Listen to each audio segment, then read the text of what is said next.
Them boys just be chilling.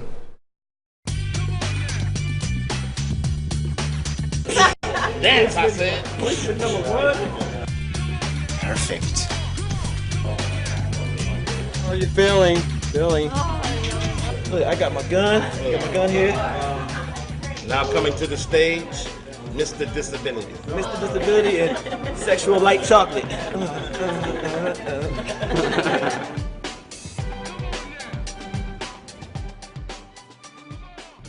All right, and welcome back to Behind the Scenes with Lucky You Films and The Last Passport. And we are joined now by, here at the beautiful Mez, we're joined by the folks that kind of made this whole thing happen, the cast from The Last Passport. Hello. Hello. Hey. How are you? All right, so why don't we just throw these questions out and then you guys just pick whoever wants to answer it. How's that sound? All right, so the first question is, what attracted you to this particular project and why? The money. Well, you know what? Let me tell you something. I know that's not the answer. Dave Temple and Kent Smith. Yeah, Dave and Kent.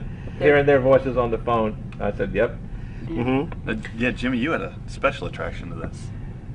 Well, basically, the only thing that we got on the phone, and I heard their enthusiasm, and I had already been approached by a casting agent here in Charlotte, and as soon as I heard these guys talk, I said, you know, I'm in. Well, you guys are used to shooting films that take months and months. Well, so when you first heard about this project and said, hey, we're going to shoot it in this amount of time and we're going to be done on this particular date, did you think you'd finish on time? No way.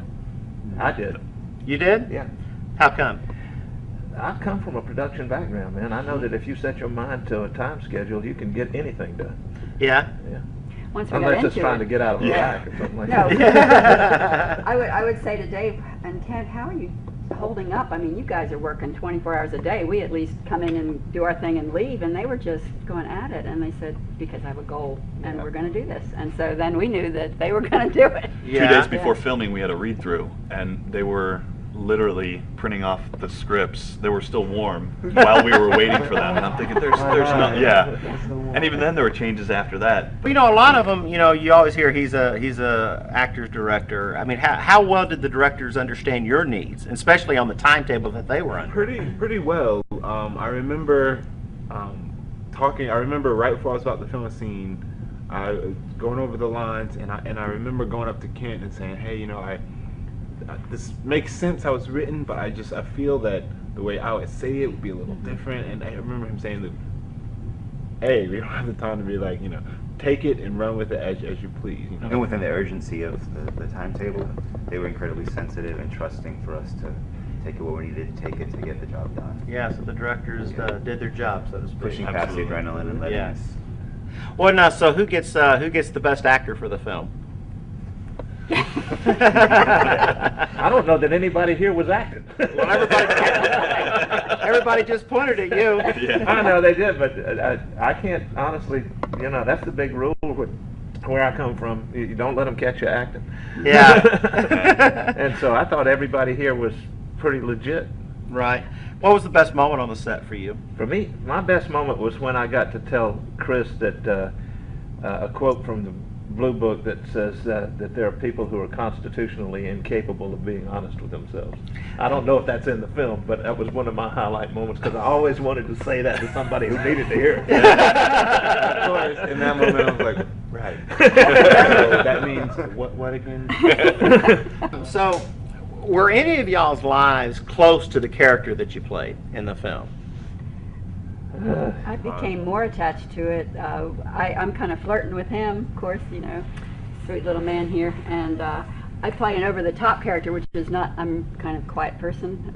But when I got into it, and I was talking about the holidays with no children and how I'd rather party, it really touched me that actually, no, I really wouldn't rather be partying. I'd rather have children. I don't have any. And so that scene with him just really brought that out. Like, it spoke to me. So, Yeah, that's true, playing an over-the-top character, but Yeah, there are these little moments where yeah. it doesn't even dawn on you, almost till you're doing it. It's like, oh wow, I feel the same way. Yeah. You know, having myself a sort of a secret long love interest, you know, that I can't verbalize. And, yeah, I think all of us probably found those little moments. Yeah. My character was way different. It was Wait, hot. what? Way different. Than Yeah. me. That's true. I played a gay guy in this movie. Yeah. And going into the project, having the whole thing having to happen within one weekend, I said, I'm just gonna be this guy, be this character for the entire weekend. So I put on my voice like this, driving to set, and I was just, just trying to get into it because I knew that once we got there, it was kind of like balls in motion. I had someone come up to me a couple weeks later and was like, "You were the guy. Like, have you ever been to this club?" They were asking about this club. No. I'm not gay. I just, you might have thought I was that weekend. I was method acting. Where does this rate in comparison with other projects you have done? How does it rate? I think I learned more from this than everything How that I've come? done up to this. Simply because it shows you the power of cooperation. When my mother gave me a quote from the Reader's Digest when I was 6 years old, wouldn't it be amazing to know how much good could be accomplished if nobody cared who got credit for it? And that's what seemed to be happening. Nobody really cared who got credit for it. It's just that something good was happening and we were all a part of it and we all knew it. Yeah. So everybody pointed at you to be the best actor. Who was your favorite character? Oh gosh, I liked Clark, and I liked him so much I don't even know his real name. He still calls me And Clark. I liked working with Chris. I liked working with the Thug. I mean, they were all great. It was fun. Yeah, you just can't pick one person and say that they were your favorite, because the thing moves from, person to person to person to person. They're all different. And Dave made his character, I don't know if it was written to be as funny as he made his character, but it was a pleasure. Well, thank you. I was I had a hard time not laughing on set because you were so good. Evidently, the proceeds are going to be given to Goodwill Industries for charitable purposes.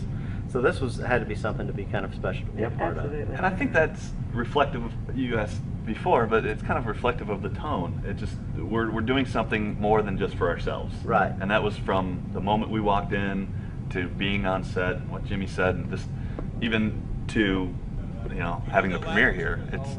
It's more than just a selfish thing. Yeah. Do you think this will happen again? Or do you think it was too much? Do you think it was too much pressure? Do you think it was too intense for too short of a period of time? Or do you think other people will try to do this? I think other people will try to do this. Why? I think because the technology is here now, and that I really believe that Hollywood is more of a concept than a place. And I'm not taking anything away from LA. Gosh knows I'd love to be there doing what they do, but I can't, and I'm not willing to make the sacrifices to go there. But we have all of the talent and all of the equipment right here in the Carolinas that they've got there. Yeah. And I think that's all about story. It's all about the story, and if the story is right, the equipment's there, the people's there, it'll get made and it'll be good. Right. And I think that's why you see a lot more films being shot in this area. I just hope that it continues. We'll end on that. We'll be back. We would like to thank the cast of The Last Passport for stopping by to share some of their experiences with us as they count down to opening night at the Mez. When we come back, I'll have all the info on where you can get your tickets for the premiere of The Last Passport. It's the latest venture from Lucky You Films, and its debut right here at the Mez in Uptown Charlotte, October 21st. And you have to get all the info on the big release party as well. Sit tight. We'll be right back. Hey, I'm Christy from Charlotte.